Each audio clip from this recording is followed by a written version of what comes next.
Hey. All right. Good afternoon. I do not have that much at the top, so I'll be quick and then happy to jump in and take your questions. So as you saw yesterday, U.S. Central Command announced that the USS Abraham Lincoln, equipped with F-35C aircraft, entered the CENTCOM area of responsibility. The movement of the Abe into the CENTCOM AOR was directed by Secretary Austin earlier this month as part of broad adjustments to U.S. military posture in the region designed to improve U.S. force protection, increase support for the defense of Israel, and to ensure the United States is prepared to respond to a various range of contingencies. Again, we remain focused on efforts to de-escalate tensions in the region, and while also remaining focused on securing a ceasefire as part of a hostage deal to bring all of the hostages home and to end the war in Gaza. With that, happy to take your questions. Lita. One quick follow on the Lincoln. It's crossed into CENTCOM, which means it's still out in the middle of the Indian Ocean, though, correct? I don't have exact location. I wouldn't be able to give you the exact location of where she is, but she's in the Central Command AOR, and she will remain there. I understand that, but she's still quite a ways from. For more on her movements, I'd refer you to CENTCOM. I don't have her exact location, but she is in the AOR. I'll just leave it at that. And then secondly, the Greek ship that caught fire, that was attacked and caught fire. The fire, I think, is out at this point, but do you know, is the U.S. going to try to do anything either through coordination or do something itself? Because it's still loaded with fuel. So what, just for awareness, what you're referring to is the Houthis launched an attack on a vessel that was carrying approximately 1 million barrels of crude oil. I'm not. I know that the ship did catch fire. I don't know the status. What I would say is that once again, the Houthis have attacked a ship that is carrying oil and that could likely spill into the Red Sea, creating an environmental disaster. Also brings to question, what exactly does this accomplish, seeing as how they said that they were launching these attacks to help the people of Gaza. Not exactly sure how that helps anyone in Gaza. And this was a Greek-flagged ship that had a crew of Russian and Filipino sailors. So not exactly sure their intention. In terms of U.S. response, that through Operation Prosperity Guardian, we have ships in the in that region that continue to defend and protect freedom of navigation. The U.S. will assist where possible, but I believe another partnership was in the vicinity and was able to help assist getting crew off of that ship. Right. The French got them off the ship. I'm talking about the impending environmental disaster. Yeah. Is there any effort ongoing right now that you're aware of that the U.S. is involved in to do something to mitigate what could be an environmental disaster there? At the moment, I think we're working with that the private company, but I'm not aware of like right now we are engaged in any environmental mitigation. This is something that we're going to work with that private company on, but I'm not aware of anything else that we're doing at this moment. That's not to say that we won't in the future. Yeah. Joe. Thanks. Could you provide any updates on the Georgia submarine? Is it still in transit? The Georgia is still in transit. She's in the Eastern Mediterranean. And when she chops into the Central Command area of responsibility, it'll be pretty noticeable. But, we can let you know. And then can I ask on the force posture, the increased force posture in the region, it was presumably done in the aftermath of the Iranian threats and the threats from Hezbollah and others to retaliate against Israel. It's been a couple weeks, I think 2 or 3 now. We haven't seen that retaliation. Is it an open-ended deployment of this increased force posture, or until an attack happens, or how is the Pentagon assessing how long these troops and these assets will be there? Because some of these were taken out of the Indo-Pacific, which the department has said is the #1 threat to U.S. national security. So in terms of a timeline, I don't have anything to broadcast in terms of how long the TR will stay in theater and how long the Abe will stay in theater. But in terms of your question on, timing of a potential response from Iran, we've moved capabilities into the region that I think it's fair to say have gotten into the headspace of Iran, and will influence their calculation on how and if they choose to respond. We don't want to see that happen, but we have 2 carrier strike groups there, each, with 4 destroyers. That sends a very powerful message of deterrence. And it also sends a message that, we will stand with Israel should we need to come to their defense. But I can't, I don't have a crystal ball to be able to forecast how long they're going to stay there. Only that I can tell you is that we are well postured should we need to come to the defense of Israel. Just one last one. From what I tried to look up, the Secretary of Defense hasn't had a single call with his Lebanese counterpart. I know the Joint Chiefs have spoken to the Lebanese Army Chief, but throughout this and since I guess post October 7th, and that's a key scene of what's going on in the region. Is there a reason? Is that a reflection of what the department thinks of the current government? No, I don't think so. I don't have any calls to announce or read out. I think it's important to remember that the Secretary has calls with different variety of counterparts in the region, and it's not just from the Secretary. It's the interagency that engage their counterparts and at all different levels of government. Just because he hasn't doesn't mean that there aren't ongoing conversations at different levels of government. And as you know, whether it be Israel or Egypt or Qatar or any other country, the Secretary has engaged over time, and recently, well, I guess it seems recently, but was in CENTCOM a few months ago, and just leave it at that. Great. I'm going to go Lucas, and then I'll go to the phones. Sabrina, do you support Ukraine's incursion into Russia? So we're supporting Ukraine and what they need on the battlefield right now. As you heard us say time and again, we are getting a better understanding of what the Ukrainians are doing in Kursk. Our policy does allow for them to engage in those counterfires, but we are still supporting Ukraine in what they need on the battlefield, and that is through different presidential drawdown packages. That's not going to change. You said something similar last week, that you're still trying to learn what they're doing. I think it's pretty obvious what they're doing. I think for the whole world, it's obvious what they're doing. Why can't the Pentagon publicly support Ukraine's incursion into Russia? Well, Lucas, to respectfully push back on that, I would say that we have and are supportive of Ukraine broadly. This is specifically support this operation? Sure. So if you'd let me finish. So when it comes to Kursk, we have an understanding from what President Zelensky laid out that they want to create a buffer zone. We are still working on with Ukraine on how that fits into their strategic objectives on the battlefield itself. When we feel confident that we have a better understanding of how that all knits together, I'm happy to read out more, but right now we're still working and still have some questions, and we're getting that back. And the Secretary is going to engage again with Minister Umerov. Yeah, I understand these things take time. And also one on the Houthis. Sure. General Kurilla wants to destroy this group. Why won't you let him? Can you repeat that? General Kurilla, the head of U.S. forces in the Middle East, the CENTCOM commander, wants to destroy the Houthis. Why won't you let him do that? I think I'm not sure if you're referring to specific comments. I think General Kurilla is in lockstep with the Secretary on wanting to degrade the Houthis' capabilities to being able to disrupt shipping lanes in the Red Sea and the BAM.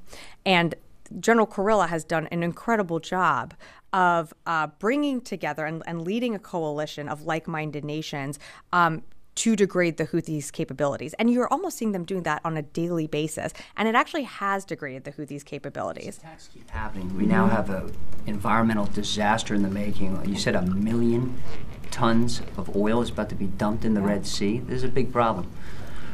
Yeah, can I just say 1 million, potentially an environmental catastrophe of 1 million barrels of crude oil in the Houthis' backyard. That is an environmental disaster that they're going to have to deal with. And at the end of the day, you tell me what they say on how that gets to their strategic objectives, because I'm not sure that I'm understanding that. I'm going to go to the phones and then happy to come back to the room. Jeff Schogel, Task and Purpose. Hi, I came in late, so I'm really sorry if you've already addressed this. Is the Theodore Roosevelt still in the AOR, meaning there are two carrier groups in the AOR? Correct, Jeff. There are two carriers in the AOR right now. Thank you. Okay, great. Heather, USNI. Hi, just to go on about the suit union and the environmental disaster. So at this point, the Houthis have now created a couple different environmental disasters and sank a couple different ships. Um, you know, in terms of degrading, when you're seeing them being able to do this after all the strikes that the U.S. has done, do you think that the Pentagon has been successful in degrading the Houthis' capabilities? Yeah, thanks, Heather, for the question. So the simple answer is yes, we have been successful in degrading their capabilities. They still maintain a robust arsenal, but we have been able to degrade their capabilities over time, and we have been able to protect ships that transit the Red Sea with our alliance through Operation Prosperity Guardian. So it's not for nothing. We still know that they maintain capabilities, but the fact that we have been able to conduct dynamic strikes to prevent ships from being harmed, to prevent innocent sailors and mariners transiting that region. Yes, they have gotten a few attacks through when it comes to some vessels transiting, but we've also been able to degrade their capabilities, and I think that is due in large part to the leadership of General Kurilla and the coalition that he's built with the secretary as well of Operation Prosperity Guardian. I'll take one more from the phone and then happy to come back in the room. Laura Seligman, Wall Street Journal.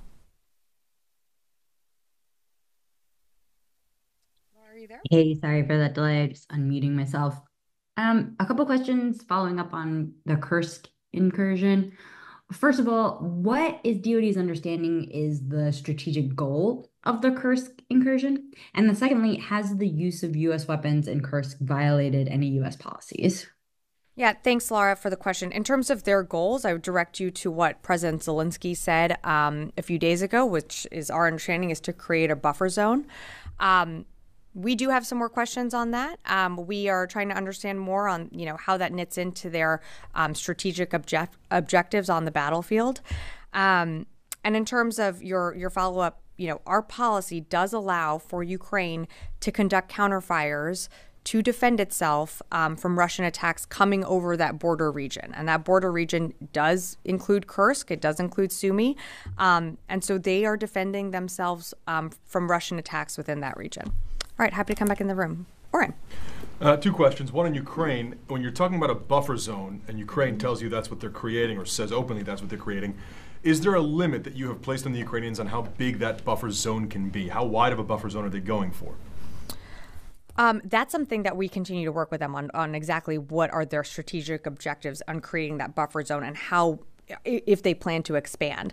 These are questions that we're continuing to ask, so I don't have an update for you right now. So they haven't communicated to you, here is how far we're going with our buffer zone? Not to my knowledge. And then on the Abraham Lincoln, Secretary Austin had ordered it to accelerate.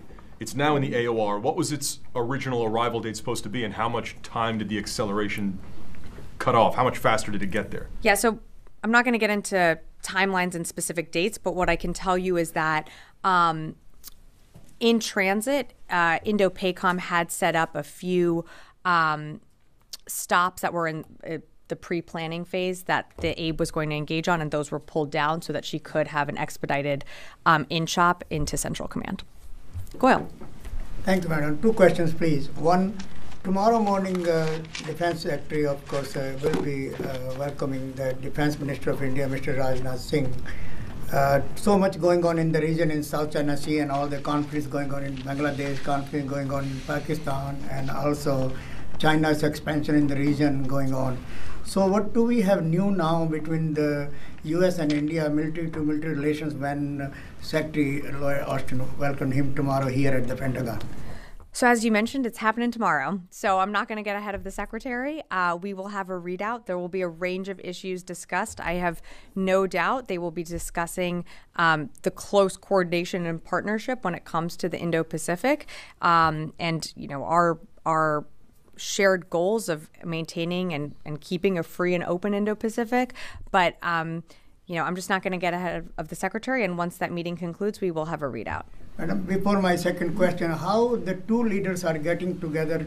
Have they known each other very well as far as relations are concerned, and how the military-to-military relation between the U.S. and India are standing today? The mill-to-mill relationships between the United States and India are strong. You've seen that cooperation deepen, and not just from a DoD perspective, but from an administration perspective. Our close coordination and working together remains strong. And you saw the secretary, when he visited India, announce some of those deliverables. I'm not going to go through all of that, what he announced then, but it remains strong. And I'm just not going to get ahead of the meeting that's happening tomorrow. But we will have a readout after that meeting. I'm going to come over here. I'm going to jump over here, Louis, and then over to you. Yeah. First on Ukraine, earlier this week, General Ryder said that the indications were that a small number of Russian forces were moving into Kursk. Is that still the same guidance, or can you amplify that just a little bit more and give us some information about where these forces are coming from? Are they sizable enough to potentially push back? So I can't get into more details right now on the size and how many, how Russia is repositioning some of their forces. We know that there has been some movement, but I can't get into details on what that, more specifics on what that looks like. And as you strive to get more indications, of the strategic purpose, are you seeing the Ukrainians digging in to try to hold those positions that they've seen so far, or does it seem more like they continue to be on a broader offensive? Well, that's actually some of our, questions that we have for Ukraine is their intention to continue to hold, or how, when they say they're creating a buffer zone, and to Oren's question of, how large are they going to expand? These are some of the questions that we're asking, because if they are going to create a buffer zone that does entail creating multiple defensive lines. And so those are questions that we're working through with them. I don't have all those answers right now, but that's something that, the Secretary is going to engage Minister Umerov again in the coming days. When we have more to share, we certainly will. But I think it's important that, Ukraine also speak to their operations, and Ukraine should really speak to their objectives and goals. And that's still something that we're trying to learn from them on how this fits in to their strategic operations. It's important that, our support for Ukraine is still unwavering. We're still going to have PDA packages that come out from this building. I don't have one to announce today if that was going to be your follow-up, but we are going to continue to support Ukraine in their fight and whatever they need to be successful. So my follow-up is actually going to be a follow-up to Joseph's point from earlier about preparing, changing the force posture for potential retaliation from Iran. That hasn't happened. It's been almost 3 weeks now. Do you see a correlation between any lack of action there and the new Iranian government essentially trying to determine its path forward? So I can't really speculate on that and the new government that's forming. I think that by surging capabilities into the region, by having 2 carriers in the Central Command or in CENTCOM, by moving destroyers closer to Israel, should they need to be called to the defense of Israel, the announcement of the Georgia as well, having a squadron of F-22s also in the region, I think that gets into the headspace of Iran. And I think that gets into, they see us positioning, should we need to support Israel? I'm sure that gets to their calculation. What that, means for them at the end of the day, that I can't speak to, and their new government, as you mentioned, I can't really speak to that. I can just speak to our movements, and we are messaging that we are there to deter, and that, of course, we are there to protect our forces, and if needed, to come to the defense of Israel. Yes, sir. Thank you very much for the opportunity. Couple of questions. Before that, if you allow me, I have someone to introduce you, Mr. Mughal. Pakistani journalist, he's been in Russia and United Kingdom, reported many political events and other things. Now he's joining us from here. So the question is regarding the top Iraqi official visited this week Pakistan and had meeting with Pakistani military officials, and it's been reported from July that Pakistan and Iraq both comes to an agreement of $1.8 billion for the 12 units of Mashak training jets, and now they are in talks regarding JF-17 fighter aircraft that China and Pakistan mutually produced. So at the same time, when US is considering its troop withdrawal from Iraq, and Iraqi military is considering to get some Chinese technology from Pakistan, is there any concern from US, or you are aware on this? I don't really have a comment to offer on unfortunately, I don't have a lot to offer on what you're asking right now. What I can tell you is that when it comes to our relationship with Iraq, the HMC conversations are ongoing. We are moving towards a bilateral security agreement. When we have more to announce on that, we certainly will, but I just don't have more for you today on that. So about the USS Abraham Lincoln that just arrived in Middle East with F-35 fleet. Mm-hmm. So is there also something in the consideration with the US to address your Arab allies' security from that, specifically because we are aware that like US and Saudi Arabia both are in talks for defense deal, and Saudi Arabia continuously asking for defense sureties from the US. So in the context of Iran retaliation to Israel, is there something consideration as well for the Saudi context to secure their interest with this placement? I don't have anything in terms of the, I think Saudi should speak for their own government and their own decisions. Our decisions are made on, what the secretary deems is needed for the region, and working with General Kurilla and others to ensure that, one, of course, we're always taking into consideration protection for our forces in the region.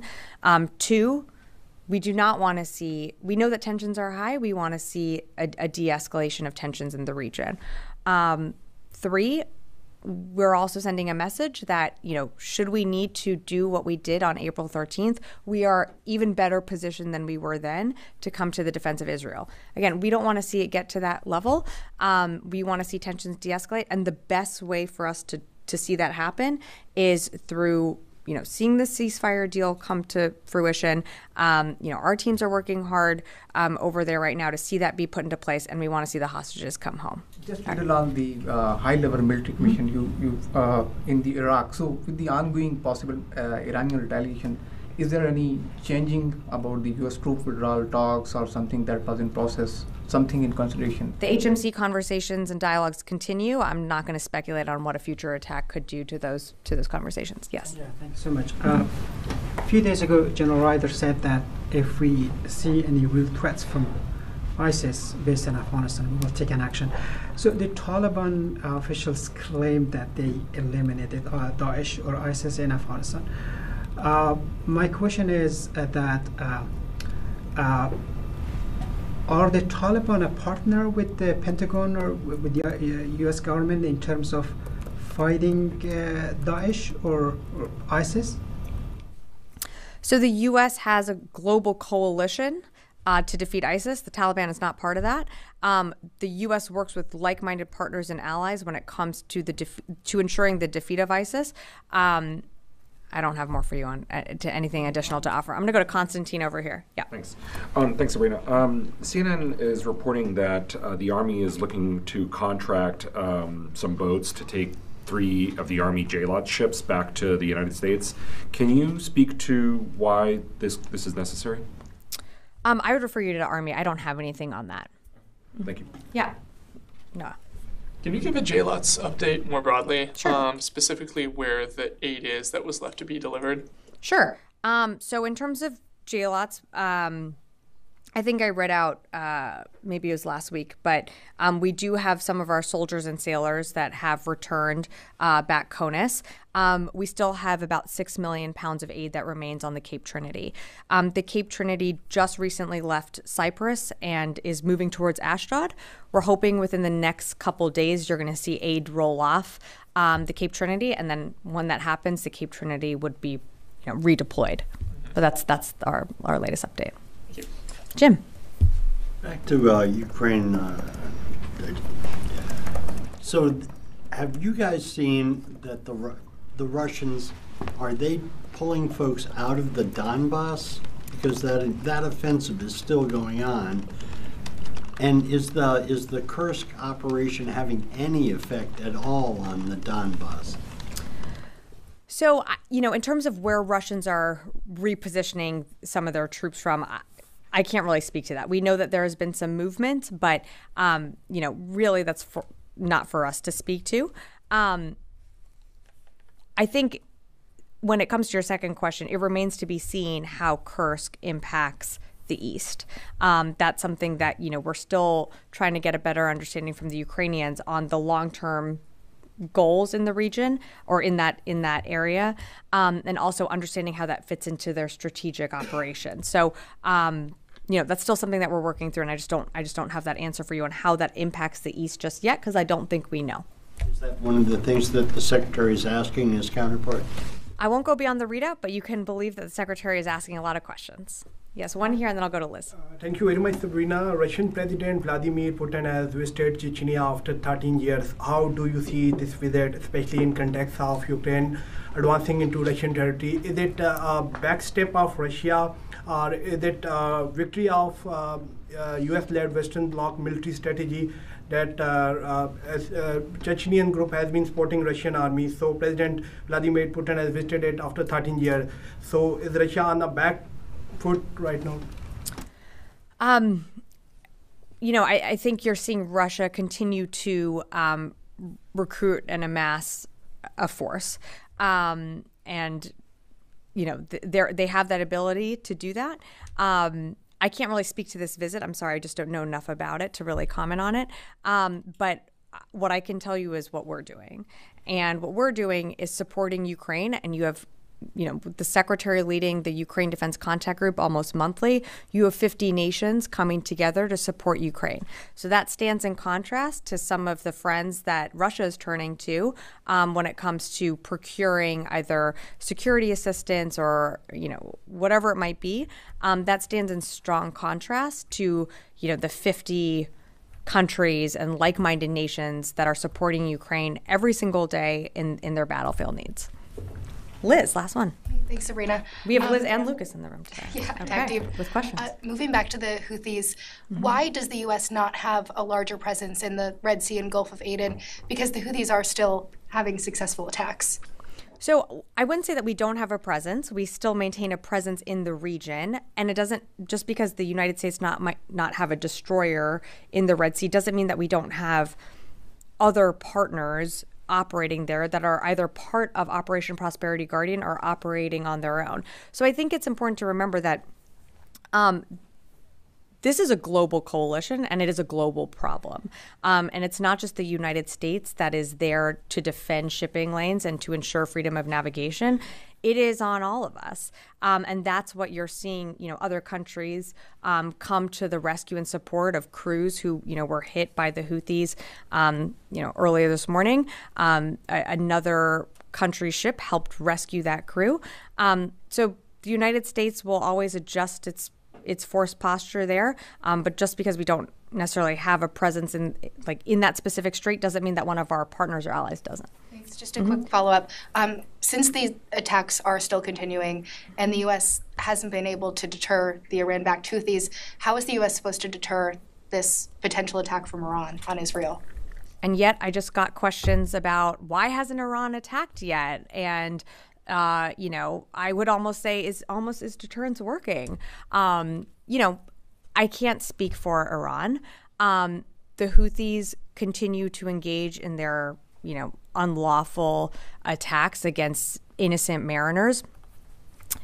I'm not exactly sure how hitting a ship carrying over 1 million barrels of crude oil and creating, a spill in your backyard helps people in Gaza who you said you're trying to help. Not sure how that works. Also, I think this vessel was leaving from Iraq and was a Greek flag ship. So again, not sure how that plays into your broader strategic objectives. And then, on top of that,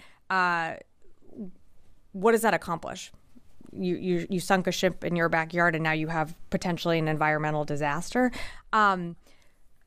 We're going to continue to hold the Houthis accountable. You see us do that. CENTCOM puts out, pretty regular updates on when we engage. Our commitment is there through Operation Prosperity Guardian. We're going to continue to engage where appropriate. And then, of course, when it comes to Iran, We have 2 carriers in the region. We have a squadron of F-22s. I think that sends a really powerful message, but I can't get into more than that. Yes. I just want to follow up on that question. Why not strike the launchers? I mean, at the end of the day, it's driven so much global trade out. There's going to be extra costs that are going to be reflected in the economy over this. At what point do you need to escalate strikes on the missile launchers themselves to try to establish perhaps a little bit more deterrence, a little bit more order to the questions that have been kind of going around on that? You're talking about Houthis? Correct. We have struck missile launchers. I understand that, but it doesn't seem to have attenuated anything that the Houthis at this point are doing, and yet they keep imposing costs, and these sort of drib-drab attacks are driving more shipping out of that, right? I mean, their whole goal is to create as much disruption as possible, even if they take environmental damage at the end of it. I mean, is there some calculus, some metric that attacks get to X amount and we would respond in a more forceful manner to send maybe a clearer deterrent? I think every single day that we respond and we blow something up that they are about to launch does send a forceful message. And even though they continue to launch their attacks, we are still degrading their capabilities. And every single day that they launch attacks, they're not always successful. They're not always hitting a ship. They're not always, their intentions, while, can't get into their mindset, they're not always achieving their goals. And sometimes, things are landing, miles and miles away from their intended targets. So what is also their objective and their goals at the end of the day? To your question on the launchers, I mean, from looking at some of the strikes we've done, we've hit over 150 launchers. We're going to continue to take the actions that we need to protect commercial shipping, to protect our forces in the region, and we're just going to continue to do that day in and day out. Sabrina, it just does not I'm going to go to appear- Mike, and then I'm going to wrap up. It just does not appear that this international coalition is finding success against the Houthis. These attacks keep happening. I would actually push back on that and say it doesn't appear that the attacks that the Houthis are launching, be it every single day, every other day, every few days, are actually meeting their intended targets. They just created an environmental disaster right outside their own home country. Like, what purpose does that serve? That is going to have lasting impacts, and they've done that before. I mean, what kind of impact does that have for the region? Their goal is to degrade shipping, and they're doing it. So I'll just one more on this. While they continue to launch attacks, we have ensured that shipping has continued through those shipping lanes. We want to see it. We want to see it protected. That's why you have Operation Prosperity Guardian. We're going to continue to do our jobs, and we'll leave it at that. Mike, and then we'll wrap up. The British MOD said the Russians have been forced to create ad hoc infantry units out of support personnel and Air Force units to engage the Ukrainians in the Kursk region. Can the Pentagon confirm that? What does that say about the Russians' ability to oppose Ukraine? The fact that they don't have enough, apparently, mainline infantry units. I can't confirm those reports. I haven't seen what you're referencing. This is something that we are talking to the Ukrainians about what their long-term objectives are in Kursk, and creating that buffer zone, what that means in terms of their own commitment in military power, how much they're going to need for that region. That's something that we're continuing to work with them on. Okay, thanks everyone.